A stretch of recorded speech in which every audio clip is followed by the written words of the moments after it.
आज मैं आप सबको बताने वाली हूँ जो कि आप लोग डॉक्यूमेंट लिस्ट देख ही लें, जिनका भी डॉक्यूमेंट वेरिफिकेशन के लिए नाम आया है, जितने भी कैंडिडेट हैं उन लोग के लिए ये वीडियो बहुत ही ज़रूरी है। आप लोग इसे अच्छे से देख लीजिए और आपको गलती बिल्कुल भी नहीं करना है, क्योंकि आपका एक गलती आपको वहाँ अयोग कर देगा, आपको घुमा देगा, वो कुछ नहीं सुनने वाला है, ना तो आपको दोबारा मौका देने वाला है। ठीक है, तो आप इस वीडियो को पूरा देख लीजिए। हम आपको उसमें पूरा डिटेल बताएंगे कौन सा डॉक्यूमेंट लेके जाना है और किस क्रम में आपको सजाना है और आपको उस पर क्या करना, सारे मैं आपको डिटेल बताने वाली हूँ। तो आप इस वीडियो को फुल वॉच कर ही लीजिएगा और आप इस वीडियो को अच्छी लगे, जानकारी आपको अच्छा मिले तो इस वीडियो को लाइक जरूर कर दीजिए, अपने फ्रेंड से शेयर जरूर कर दीजिएगा, क्योंकि हम जो बताएंगे वो बिल्कुल आपको सही बताएंगे। जो वहाँ पे जिस प्रकार से लिया जाता है, वहाँ का क्या रूल रेगुलेशन है, जब आप अंदर प्रवेश करेंगे तो आपको क्या करना, हम आपको इसमें सारा जानकारी देने वाले।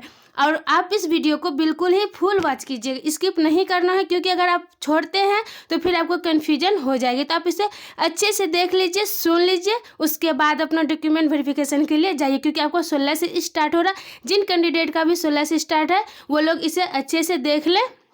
और जिनका कि लिस्ट में नाम नहीं है, तो लिस्ट में किनका नाम नहीं है, जो क्वालिफाई कर चुके हैं, जिनका पहले वेरिफिकेशन हो चुका है, उनका इस लिस्ट में नाम नहीं है, तो उन लोग को नहीं घबराना है, क्योंकि ये उनके लिए लिस्ट जारी किया गया है।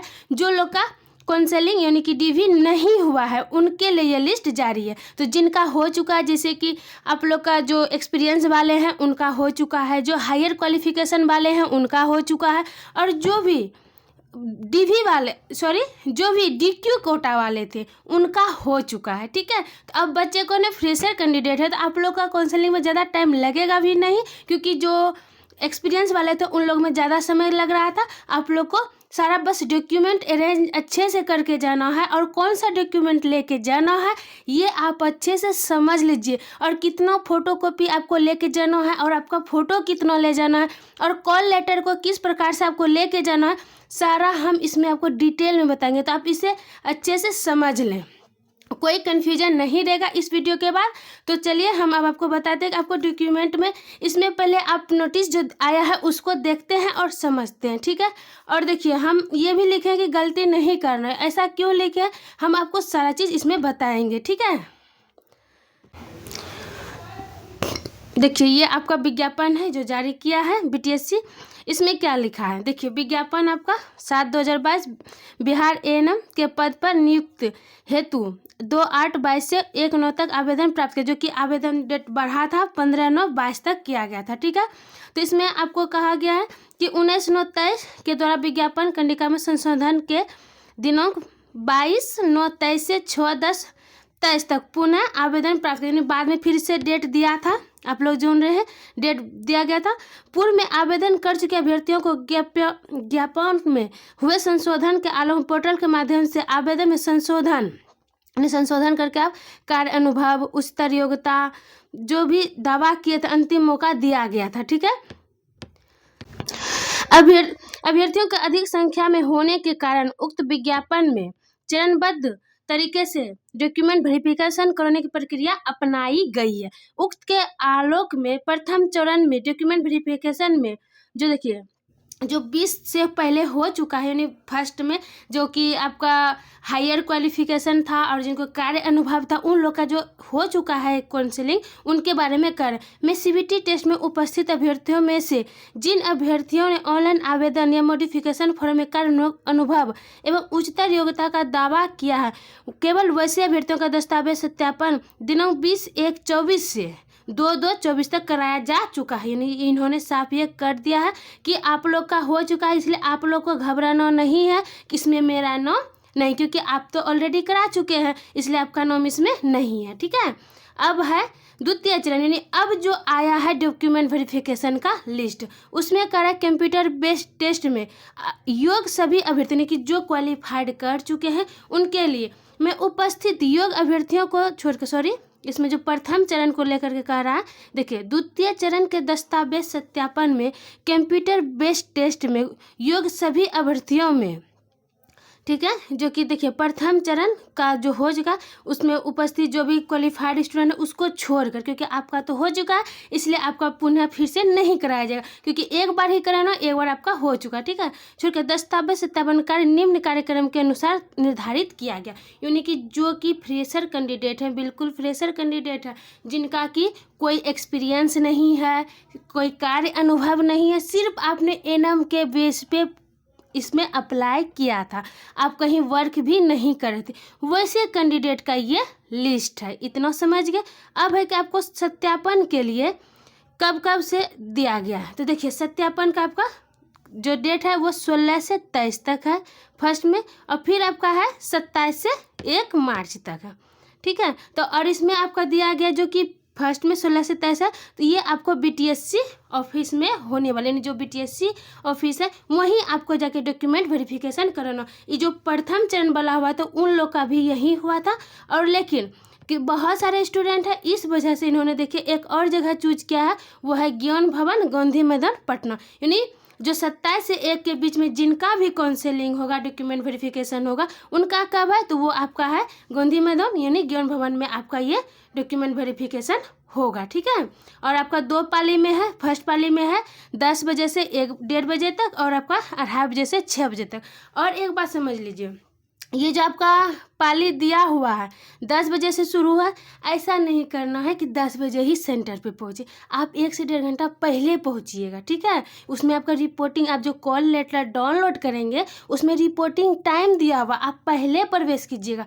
अगर आप लेट से जाते हैं, बाई चांस आपको प्रवेश नहीं भी देगा, क्योंकि आपको जो टाइमिंग दिया जाएगा उसी टाइमिंग में आपको वहाँ पहुँच जाना है। उससे पहले जो रिपोर्टिंग टाइम आपका कॉल लेटर में लिखा हुआ होगा उसको ध्यान में रखिएगा। ये गलती नहीं कीजिएगा कि मतलब 10 बजे से हम 10 बजे पहुंचेंगे, ये बिल्कुल गलती नहीं करना है। आप पहले 2 घंटा पहुंच जाइए सेंटर पे, ये बेहतर होगा। ठीक है, आगे चलिए।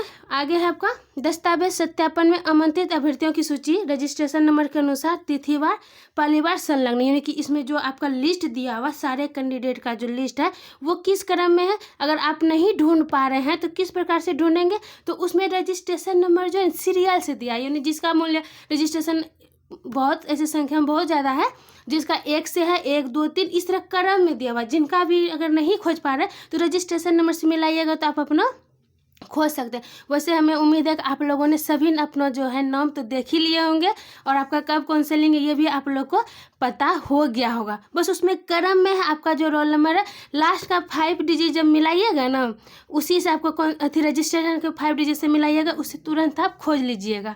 ठीक है, आगे है अब आपका दस्तावेज सत्यापन हेतु आमंत्रित अभ्यर्थियों द्वारा आयोग के वेबसाइट, यानी ये आपका वेबसाइट दिया हुआ है BTSC biharnic.in, अथवा इस पे जाकर अपना registration number, register mobile number, जन्म तिथि डालने के पश्चात रजिस्टर मोबाइल नंबर पर OTP के माध्यम से लॉगिन कर कॉल लेटर डाउनलोड किया जा सकता है। यानी जो आपका कॉल लेटर है वो किस प्रकार से डाउनलोड करेंगे, कॉल लेटर लेके जाना अनिवार्य है। बहुत सारे स्टूडेंट लेके नहीं जाते हैं, बाद में वो परेशानी का सामना करना पड़ता है। बिना कॉल लेटर को आपको काउंसलिंग नहीं होगा, यानी आपको DV दिया ही नहीं जाएगा, समझे। तो आपको कॉल लेटर लेके जाना। अब होगा कॉल लेटर कितना ले जाएंगे, तो 1 कॉल लेटर काफ़ी है। आप बस 1 कॉल लेटर निकालिए, ठीक है, उसमें फ़ोटो अपना चिपकाइए, जो फॉर्म भरने वक्त दिए थे वो आपको फ़ोटो उस पर एक चिपकाना पड़ेगा। ठीक है, तो उसमें क्या करना, आप डाउनलोड कैसे कीजिएगा, तो आपको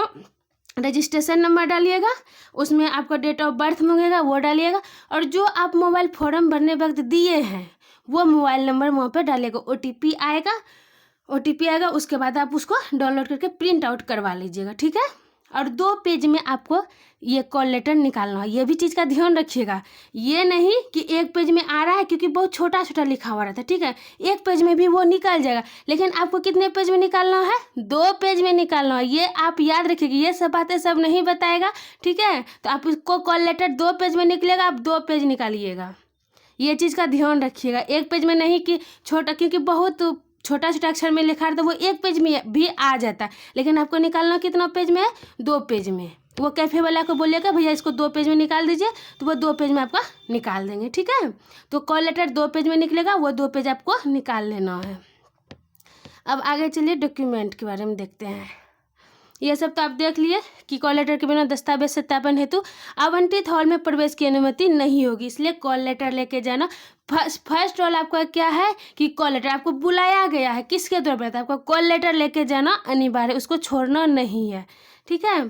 तो और देखिए क्या क्या बोल रहा है, अभ्यर्थी को सूचित किया जाता है कि वो रजिस्ट्रेशन नंबर के अनुसार दस्तावेज सत्यापन हेतु निर्धारित तिथि एवं समय पर विज्ञापन में वर्णित एवं आवेदन पत्र के साथ संलग्न सभी प्रमाण पत्रों की 2 स्व अभिप्रमाणित 6 प्रति आवेदन पत्र की डाउनलोड प्रति एवं सत्यापन हेतु सभी प्रमाण पत्रों की मूल प्रति के साथ उपस्थित होंगे। तो देखिए इन्होंने इसमें क्या कहा, कॉल लेटर लेके जाइए तो आपको हॉल में प्रवेश देंगे, नहीं लेके आए हैं तो पहले निकालिए तब प्रवेश कीजिए, ठीक है।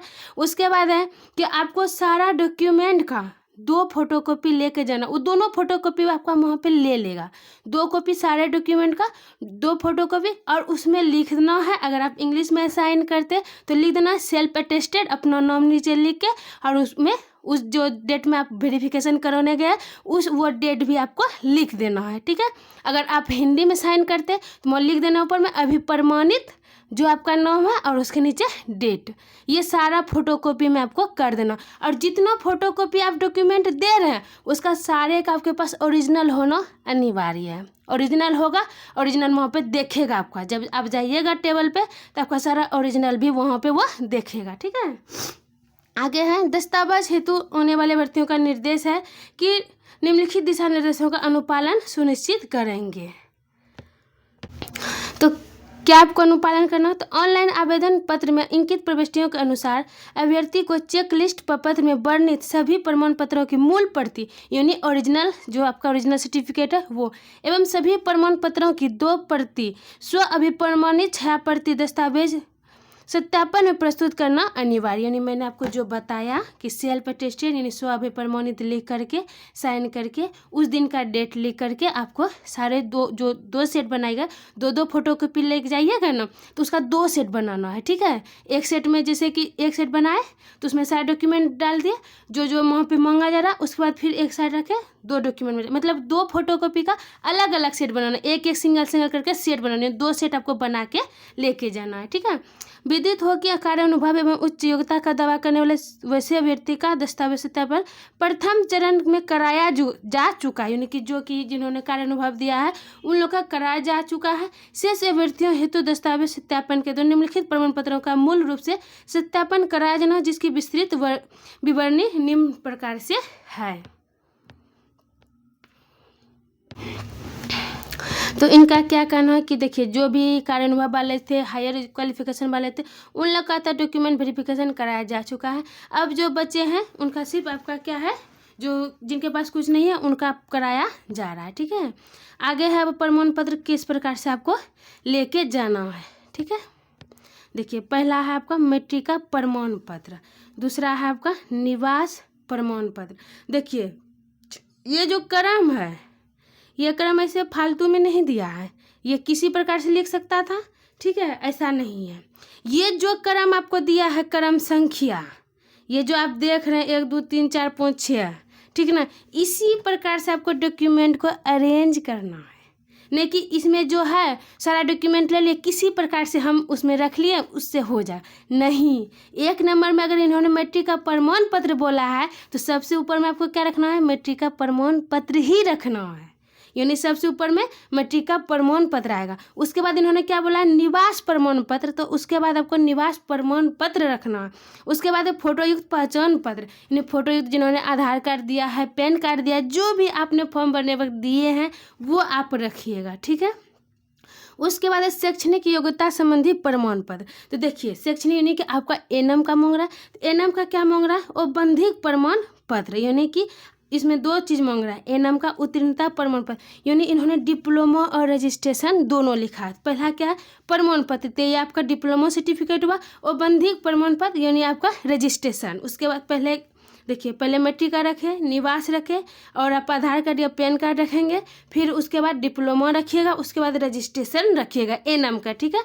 और इन्होंने लिखा है एनएम के सभी वर्षों का उत्तीर्णता में संबंधित अंक पत्र यानी आपका जो एनएम का मार्कशीट है उसके बाद उसको रखना। और एक चीज़ ध्यान रखिएगा, ये बहुत जो है ना ये मिलाएगा आपका, जिसका भी 1/9/22 के बाद का है तो उनका वो नहीं रखेंगे, वो हटा देते हैं। यानी कि आपने बाद में अप्लाई किया है और आपका जो डॉक्यूमेंट इशू डेट जो है उसमें लिखा हुआ होगा, रजिस्ट्रेशन या डिप्लोमा देखिएगा ना, आपका डेट इशू डेट उसमें लिखा होगा कि आपका ये डॉक्यूमेंट कब जो है इशू किया है, बीएनआरसी से कब आपका ये सर्टिफिकेट आया। तो 1/9/22 का जिनका है उनको कोई दिक्कत नहीं, 1/9/22 का पहले का होना चाहिए, लास्ट आपका डेट जो होना चाहिए 1/9/22 तक का ही होना चाहिए। अगर इसके बाद का है तो वो आपको मोन नहीं देगा, तब आपको ये डॉक्यूमेंट वेरिफिकेशन से रिटर्न कर देगा, ठीक है। यानी लास्ट डेट आपका 1/9/22 तक का ही होना चाहिए इशू डेट, यानी कि आपका डॉक्यूमेंट जब इशू हुआ है, ठीक है। इतना देख लिए। अब है आपका निबंधन संबंधी प्रमाण पत्र। देखिए ये किन के लिए, जो स्टूडेंट बिहार से बाहर के या जिन्होंने बिहार से ट्रेनिंग नहीं किया है, बिहार के वासी हैं और दूसरे स्टेट से उन्होंने ट्रेनिंग किया, तो उनका रजिस्ट्रेशन बिहार में होना चाहिए। वही ये बोल रहा है कि बिहार परीक्षा निबंधन परिषद का निबंधन प्रमाण पत्र, यानी अगर आपने बाहर से ट्रेनिंग किया है और आप बिहार के निवासी हैं तो भी आपको बीएनआरसी से रजिस्टर आपका होना चाहिए। अगर आपको अदर स्टेट के स्टूडेंट है तो आपका जो रजिस्ट्रेशन ट्रांसफ़र बिहार में हो जाना चाहिए, वो इन्होंने मांगा है, ठीक है। उसके बाद आरक्षण का दावा संबंधी प्रमाण पत्र। तो आरक्षण का दावा में क्या है, जाति प्रमाण पत्र, ठीक है। आप जिस जाति का अगर आपने जाति लगाया है वो जाति प्रमाण पत्र ले लेना है। और उसके बाद क्रीमी लेयर रहित प्रमाण पत्र, यानी आपने एनसीएल जो बनाया है उसको ले लेना है। और जो ईडब्ल्यूएस के हैं जो प्रमाण पत्र बनाए हैं उन्हें ईडब्ल्यूएस ले लेना। जिन्होंने जो चीज़ दिया है दवा के आरक्षण को लेकर के उनको लेके जाना है, ठीक है। और आपका है आगे दिव्यांग प्रमाण पत्र, जो दिव्यांग स्टूडेंट हैं उन्होंने जो अपना दिव्यांगता प्रमाण पत्र दिया है वो उनको ले लेना है। आगे है स्वतंत्रता सेनानी, जो कि स्वतंत्रता सेनानी के हैं उनके पास जो अपना प्रमाण पत्र होगा वो आप ले लीजिएगा, ठीक है। उसके बाद बोल रहा है क्या, ऑनलाइन फॉर्म की प्रति, यानी कि आपने जब फॉर्म भरा था तो उस टाइम आपने जब फॉर्म आया था ये वैकेंसी का तो उस टाइम आपने फॉर्म अप्लाई किया था, उसका वो स्लिप और जो फॉर्म जो आप डॉक्यूमेंट अपलोड किए थे सारा वो आपका दस्तावेज आपके पास होगा जब फॉर्म भरे, उसका भी 2 फोटोकॉपी ले के जाना है, वो भी वहाँ पे लेगा, ठीक है। उसका भी वो भी लेते जाइएगा, ऑनलाइन जो फॉर्म भरे थे वो लेके जाना है। उसके बाद है ऑनलाइन फॉर्म में अपलोड फोटोग्राफ की पोंछ प्रति। देखिए ये जो ऑनलाइन फॉर्म है में जो आप फोटो दिए हैं उस टाइम फॉर्म भरने बाद वही फ़ोटो आपको लेके जाना। ऐसा नहीं करना फ़ोटो हम दूसरा लेके चले जाएंगे तो वो नहीं लेगा वहाँ पे। आप जो फॉर्म भरने वक्त दिए हैं वही फ़ोटो आपको लेके जाना है, ठीक है। इन्होंने 5 प्रति लिखा है, 5 प्रति वो ले लेगा और एक कॉल लेटर पे लेगा, यानी कि 6 फोटोकॉपी आप रखिएगा, ठीक है। किसी टेबल पे 5 में भी कम चल जाता है, कहीं 6 भी लगेगा, इसलिए आप 6 रखिएगा। तो 6 क्यों, तो 5 तो आपको वहाँ ऑफिस में मांग लिया है डीवी के टाइम पे और एक आपको कॉल लेटर पे चिपकाना, यानी 6 फोटोकॉपी आपको रखना, अपना फ़ोटो रखना, फोटोकॉपी नहीं आपका अपना फ़ोटो जो कि फॉर्म भरने वक्त दिए हैं, ठीक है। और बहुत स्टूडेंट का कन्फ्यूजन है कि ये जाति आवासीय जो है और जाति प्रमाण पत्र है क्रीमी लेयर है, क्या अभी करेंट का बना के लेके जाएंगे? नहीं, करेंट बना के नहीं लेके जाना। आपने जो फॉर्म भरने वक्त दिए हैं, जब फॉर्म आप भरे थे उस टाइम जो दिए हैं जाति निवास एनसीएल जो भी दिए हैं वही आपको लेके जाना है, नया बना के लेके नहीं जाना। जो आप फॉर्म भरने में दिए हैं अप्लाई किए वो सारा नंबर मिलाता है, सेम मिल रहा है या नहीं मिल रहा, या फिर अभी ये आया है लेके सिर्फ वो मिलाएगा। वो जो फॉर्म मांग रहा है ना, फॉर्म प्रति लेके ऑनलाइन वाला फॉर्म लेके आइए इसलिए मांग रहा है, वो मिलाता है उससे। तो अभी जो आपने फॉर्म भरने वक्त दिए हैं जाति आवासीय जो भी दिए हैं वही आपको लेके जाना है, करेंट बना के लेके नहीं जाना है। तो इतना बात आप समझ गए होंगे, यानी और एक बात का ध्यान रखिएगा, और जिस प्रकार से इसमें लिखा है क्रम में उसी क्रम में आपको सारे डॉक्यूमेंट को एडजस्ट कर देना है, इसी प्रकार से आपको सजा के लेके जाना है।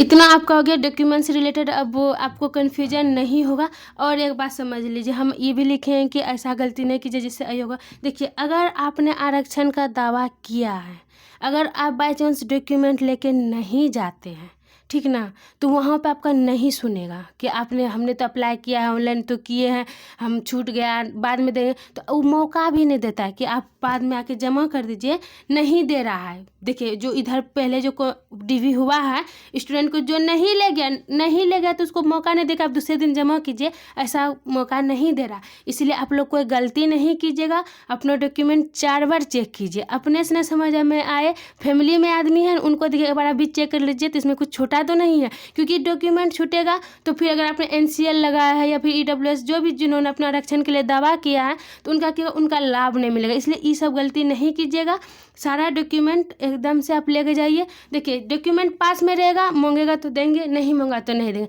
अगर लेके ही नहीं जाएंगे तो फिर आपको दिक्कत हो जाएगा। तो और एक बात हम बोल देना चाहते हैं, ये जो मैट्रिक का प्रमाण पत्र, मैट्रिक का जो आपका ओरिजिनल सर्टिफिकेट होता है वो मांगा। मेरा एक राय होगा आप लोग का, इसमें मांगा नहीं है, बस हम देखिए आपको आवश्यकता इतनी डॉक्यूमेंट का ही, लेकिन मेरा एक राय है कि आप जो लेके जाइएगा आप मैट्रिक का अंक पत्र भी, मार्कशीट भी ले लीजिएगा, ठीक है। और आप इंटर का मार्कशीट और ओरिजिनल सर्टिफिकेट जो होता है उनका, जो बंदी प्रमाण पत्र आता है या फिर जिनके पास ओरिजिनल होगा वो जो आता है वो आप रख लीजिएगा। आपके पास रहेगा तो कोई दिक्कत तो है नहीं, क्योंकि आपका डॉक्यूमेंट आपके पास रहेगा।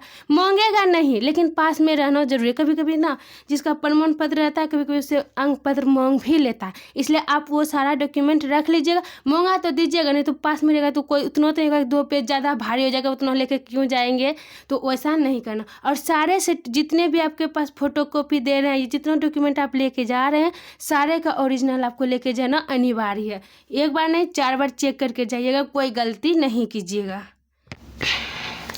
डॉक्यूमेंट में कोई कमी नहीं रहना चाहिए, बस इतना ही कहेंगे। आप सारा डॉक्यूमेंट लेके जाइएगा, जो इतना डिमांड क्या है लेगा वो उतना ही, लेकिन अपने पास रखना है।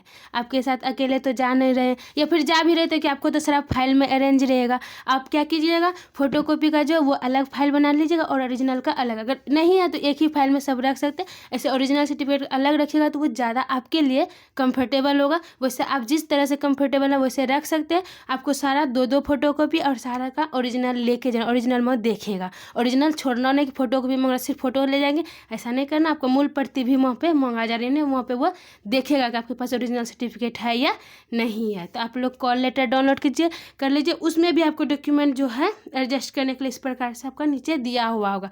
और देखिए जब आप लोग हॉल में जाएंगे, ठीक ना, तो वहाँ पर जब बायोमेट्रिक हो जाएगा तो आपको बाहर नहीं निकलने देगा, ठीक ना।